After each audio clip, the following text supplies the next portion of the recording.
Why is marriage equality important to you? Well, when I think about marriage equality, I think about my mother. And when I was in high school in California, there was going to be a vote on legalizing gay marriage, and I just assumed that everyone in my family was going to vote for that. I couldn't vote, but I assumed that my mother and my father would vote in support of gay marriage. And then when I talked to my mom about it, it turned out that she was actually going to vote against it. And I was really surprised because my mother, was a flower child, grew up in the 60s, and,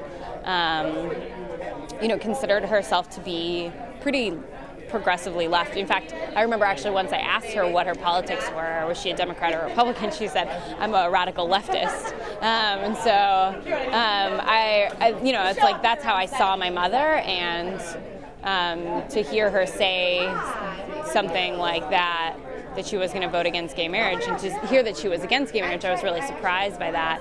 And, when I asked her why, she said she just kind of reverted back to this thing that I was really shocked by, that, it's like 60s mentality about gay people raising children.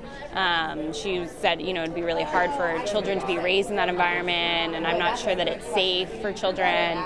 And I was just totally shocked by that, especially because she has a lot of gay friends. And then, I think one of the biggest things to me was that my mother has always been a leader for peace.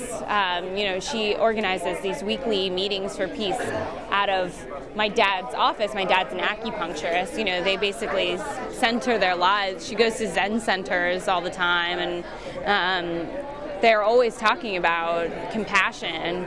And this was kind of just this really clear example of where my mother didn't have compassion, or I'm not sure if it was that, I don't know that that's how she saw it, but it was really disappointing in a lot of ways. But I was able to convince her to vote against her own initial way of thinking, and then since then we've had a lot of conversations about it, and I think mainly comes down to a generational thing, that she's changed her mind since then, so it's pretty great.